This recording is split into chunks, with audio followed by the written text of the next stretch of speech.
Hey everyone, it's Robert. Tonight's story is a shorter one, kind of a mini episode, but next week we'll be back with a full-length story. That's the new rhythm.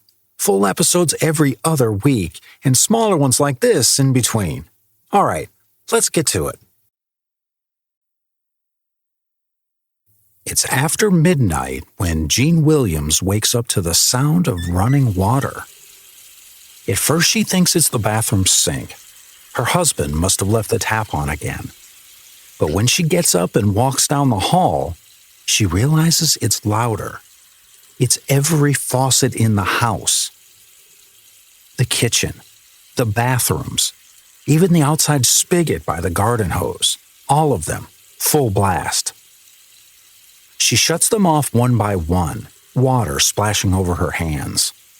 And that's when she notices the footprints. Wet, bare footprints across the tile. Small, like a child's. They lead straight through the kitchen, across the living room carpet, and stop at the front door. She unlocks it, steps outside, and there's no one there. Just the sound of frogs and the buzz of the Texas night air. And that's when the lights in the house turn back on. Every single one. That was the night she started keeping a Bible on her nightstand and the phone number for a priest on the fridge. Because by then, the Williamses had already been told what they were living on top of.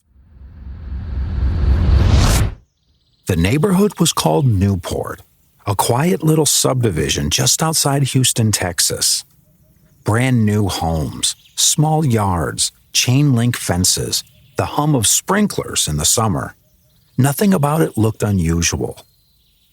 But the land beneath those houses had a history nobody talked about. Long before the developers came through in the 1970s, the ground here was part of an old burial site, the Black Hope Cemetery, a segregated graveyard where freed slaves and their descendants were buried in the late 1800s and early 1900s. Over time, the markers disappeared. The property changed hands. And by the time anyone thought to check, it was already paved over. When people moved in, they had no idea what was below their lawns until they started digging.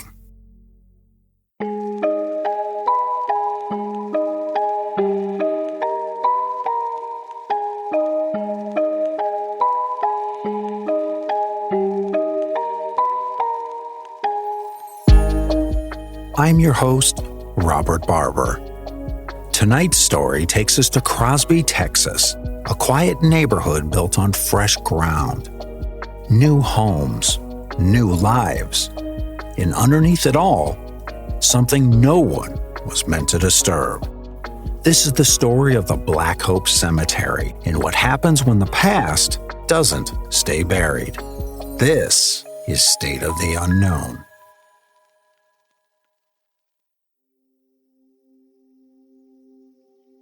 When Ben and Jean Williams moved into their new home in Crosby, Texas, it felt like the start of something steady.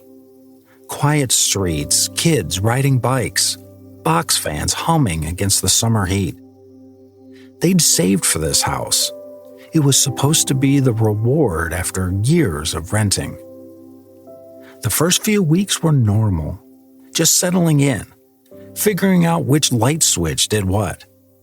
Then Jean started noticing little things that didn't make sense. The kitchen clock stopped every night at 3:12 a.m. Light bulbs burned out the same day they were changed.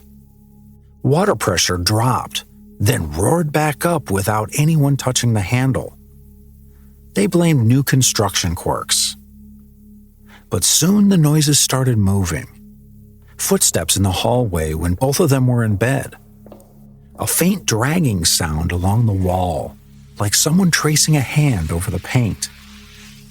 Once Jean heard her name whispered from the laundry room. When she turned, no one was there. Ben laughed it off. Old pipes, Texas humidity, maybe raccoons in the attic.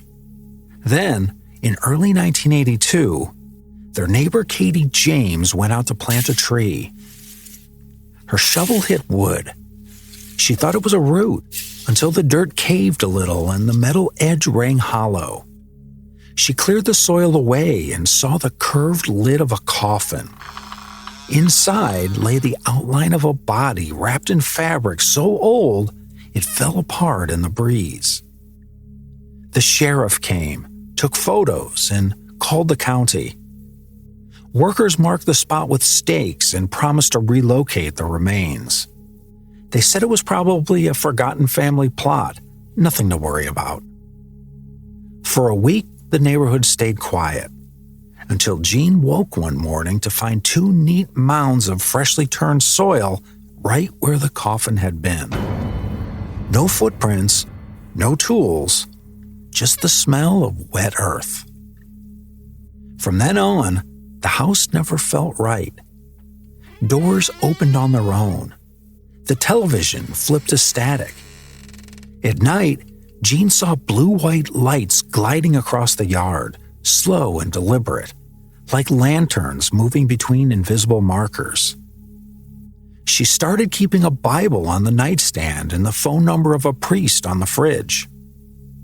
By midsummer, she'd stopped sleeping through the night. One afternoon, she went outside to smooth the dirt near one of the graves. Just to tidy it, she said.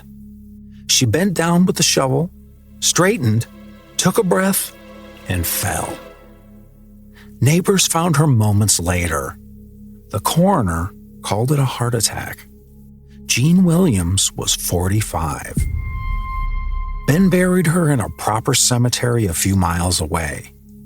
When he came home, the house was silent.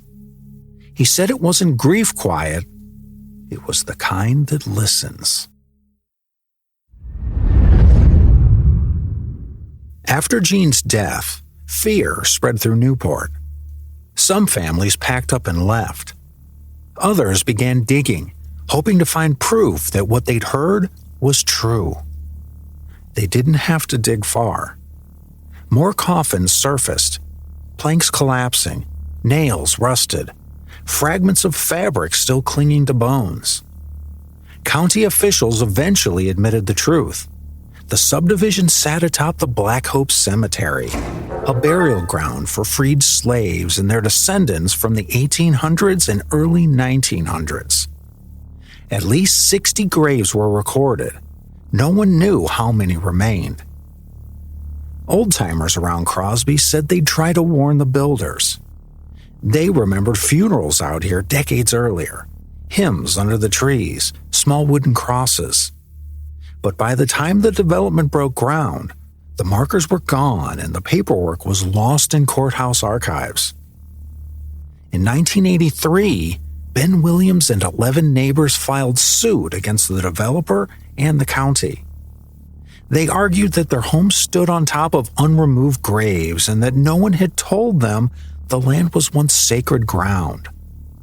Court dates stretched into years. Families took time off of work, sat in folding chairs waiting for hearings that were postponed again and again. The developers had lawyers and paperwork. The homeowners had photographs, memories, and the coffins themselves. Every delay made it feel like the past was being buried all over again. Ben sat through every hearing. He said he wasn't looking for money. He wanted recognition that the people buried there mattered. But when the ruling came down, the court sided with the developers. No damages, no injunction. The graves stayed. The houses stayed. The legal loss hit harder than the haunting, because now the families had proof of what was beneath them and nowhere else to go. After the court decision, some of the families tried to make peace on their own. A few held small memorials in their yards, candles, flowers, short prayers for the people buried below. Local ministers came out to bless the ground, reading whatever names they could find from old records. For a while, things seemed calmer. The sounds stopped. The lights stayed steady. Some said it was coincidence. Others said the land had finally been acknowledged. Not everyone stayed. Some families moved out for good. Others said they couldn't afford to. The ones who remained said the neighborhood felt different, quieter, but not settled. People stopped talking about it, but they never really forgot. By the late 1980s, Unsolved Mysteries aired their story. In 1991, the book The Black Hope Horror laid everything out. The graves, Jean's death, the court battle, and the lingering activity neighbors still whispered about.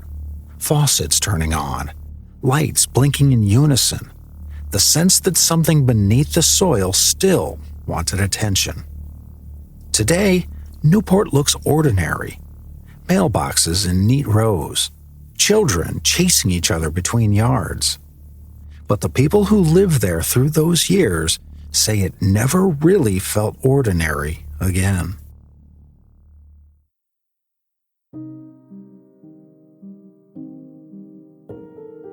The easy way to tell this story is to call it a haunting. But maybe it's really about recognition. Skeptics have their explanations. Rapid build wiring can make lights flicker. Poor grounding can trigger radios. And Crosby's clay soil swells and shifts enough to rattle pipes and make floors creak. And once a coffin comes out of the ground, every sound after feels deliberate. That's suggestion, not lying. Just how fear edits what we notice. Still, none of that explains the way that people describe the same things or why it quieted only after memorials were held and names were spoken again. Believers say that was the land settling because it had finally been acknowledged. Maybe they're right. Maybe both things are true. And it's hard not to notice how familiar this all sounds. In 1982, the same year Gene Williams died, a movie called Poltergeist hit theaters. A story about a new subdivision built on an old cemetery, where the builders move the headstones, but not the bodies. Different setting, same idea. Some locals have wondered ever since if the film borrowed from stories like Black Hope, or if it just tapped into a collective guilt that was already out there. A quiet fear that maybe we've built too much over what was never ours to claim. Across the country, Black and Indigenous cemeteries have been paved over, forgotten, or relocated on paper. Each one is a piece of history buried twice, once in the ground and once in memory. Maybe what the families in Newport felt wasn't ghosts at all. Maybe it was the weight of all that forgotten history pressing up from underneath. A reminder that progress built on silence will always creak when the winds change. Places hold memory. Sometimes we call it haunting. Sometimes it's conscience. Either way, it's the past asking not to be ignored. Drive through Newport today and you'd never guess the story. Lawns trimmed, porch lights glowing, kids tossing footballs in the street. But now and then, on still evenings, the air changes. The cicadas go quiet. The breeze stops. It lasts maybe 10 seconds, just long enough to make you notice. And maybe that's the truest part of the legend. Not ghosts, not curses, just the land, remembering what's beneath it.